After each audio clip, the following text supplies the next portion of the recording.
Hey everybody, how's it going? I hope everybody's having a good night. I just really wanted to pop on tonight and talk about taking action and what stops people typically from taking action and why it is so important to do whatever you can on a daily basis to ensure that you are taking actions and what things that you need to get over or put behind you that's stopping you from taking action. So some of the things that actually stop people from taking action are, and I'll list them first and then we'll talk about each one of them. Fear of failure stops people from taking action. Limiting thoughts stops people from taking action. Obstacles, fear of rejection, feelings that you need to be perfect before you can start. And all of these things can definitely be overcome with certain ways of thinking and making these other ways of thinking become habitual. Okay, so let's talk about the fear of failure. The fear of failure is definitely a strong force in stopping people from taking action because no one wants to fail. No one wants to be embarrassed. No one wants to waste time. And what better way to say that I'm not going to take action on my dream by saying, hey, I don't want to fail, so let me find something that I can do that I won't fail at. Well, the fact of the matter is that if you have a goal and you have a dream to be at a certain level or a certain place or certain place financially or emotionally or physically, in order to achieve that goal, you're going to have to take some chances. You're going to have to try some things that may not work. Failure is nothing more than a ladder rung.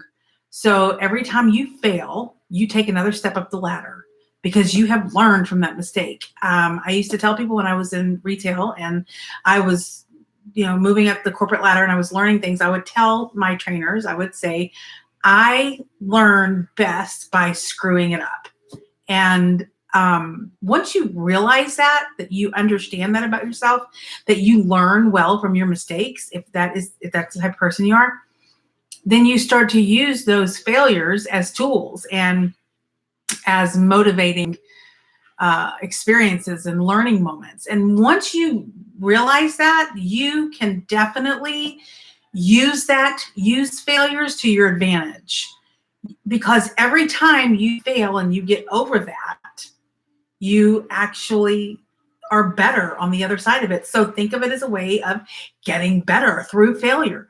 Allow yourself to fail because you're allowing yourself to improve. And that's what we're looking for. Limiting thoughts. We all have limiting thoughts, and it's our subconscious mind coming into our mind saying to us, you can't do that. So when you think about starting a business, oh, I already work 40 hours a week. How am I possibly going to have time to do that and spend time with my family? It's a limiting thought. Okay. How am I going to be able to physically handle this much action or this much workload? Okay. So here's how to defeat that. Think of it in the opposite way. Take that limiting thought and say, okay, so I work 40 hours a week. How can I put that in there? Possibly. Where can I fit this in? Sit down with a calendar, schedule it out, and write it out in front of yourself so that you can see where you can actually do it. Because you can fit it in. The old adage, if you want something done, give it to a busy person, because busy people are very successful, tend to be very successful. Okay, obstacles, overcoming obstacles. There's always going to be an obstacle. There's always going to be a roadblock. Think about this, and you have to bring this back to yourself. Bring this back to whatever experience you're in. Bring it back to yourself. Think about being hungry and ready for lunch and looking for a restaurant. So the first place that you go to eat is closed. Well, you don't just say, well, forget it, I'm just not going to eat, and just, go do something else. That's not what you do. Well, you go to a different restaurant. You find somewhere to eat. You find a way around that obstacle. If you can identify the obstacle for what it really is, If you want to go out for a jog and it's raining, then you find another way to exercise. I'll work out at home. I'll pop something on YouTube. If you can find a way over obstacles and take them one bite at a time, like the elephant, then obstacles then are no longer a problem for you. But you can't focus on the obstacle itself. You have to focus on the solution. So you got to get around the obstacle. How do I get, I'm not going to look at that obstacle and focus on that obstacle, right? That's just going to make the obstacle take over my life, and then it shuts me down. No, you focus on how to get around the obstacle. Fear of rejection. So rejection can be really great for entrepreneurs and business builders. Okay, so you take your product to the marketplace and you get rejection from people. Each time you get a rejection from someone, that's something that you can put into your arsenal. You can put that into your arsenal and you can use that as constructive criticism. So say that you're selling flowers, you're selling a certain kind of flower, and someone comes to you and says, oh, I can't buy that flower because I'm allergic to it. Well, what kind of flower are you not allergic to? And maybe that is something that's through the masses. So you can learn to adjust your arsenal to fit other people just by getting rejections, which can also be feedback. And so rejections can be handled just like the fear of failure can be, in that this can be used to propel you once you're over it.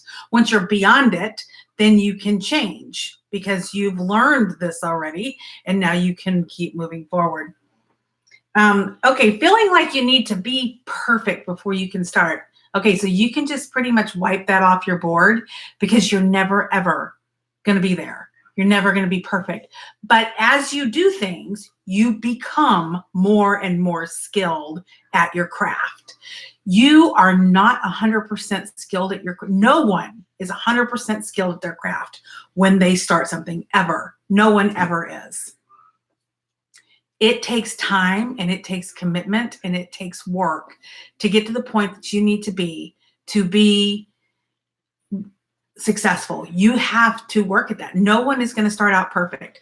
But what you can say to yourself is that if I can fail and stand back up again and keep moving, if I can get around obstacles successfully, if I can take rejection and use it as constructive criticism, if I can take limiting thoughts and turn them into encouraging thoughts, if I can do all of these things in the process of building my business, I'm going to get pretty much as close to perfect as I can. So there's no need to be perfect now. The process will take you to that level of perfection.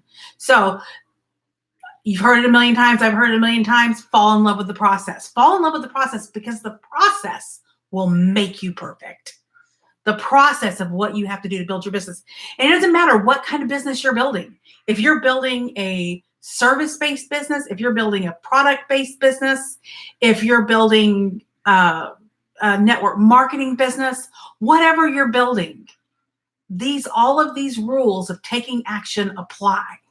And you can apply them to anything. So all of those distractions that I just talked about overcoming can be learned more about in a book called Action Despite Distractions. It is by Dr. Stacey N.C. Grant. It is a fabulous book. And it is definitely something that if you are not naturally inclined to just take action and you deal with these fears and you deal with these setbacks, this book can help you get to a point where you don't have to deal with those things anymore. So anyway, that's going to pretty much wrap it up for me today. I hope you got something out of this. If you did, please like it, share it with your friends on social media, whatever. And I always welcome comments and questions. Love to answer any. And please take a look at my other videos. I have a Sales 101 course that we're in the middle of right now. There are 4 episodes available, and they are very informative, and I put a lot of time and energy in preparing them, and they are chock full of great information from books that I've read and that I've studied. So thanks for tuning in. I hope you guys enjoyed it.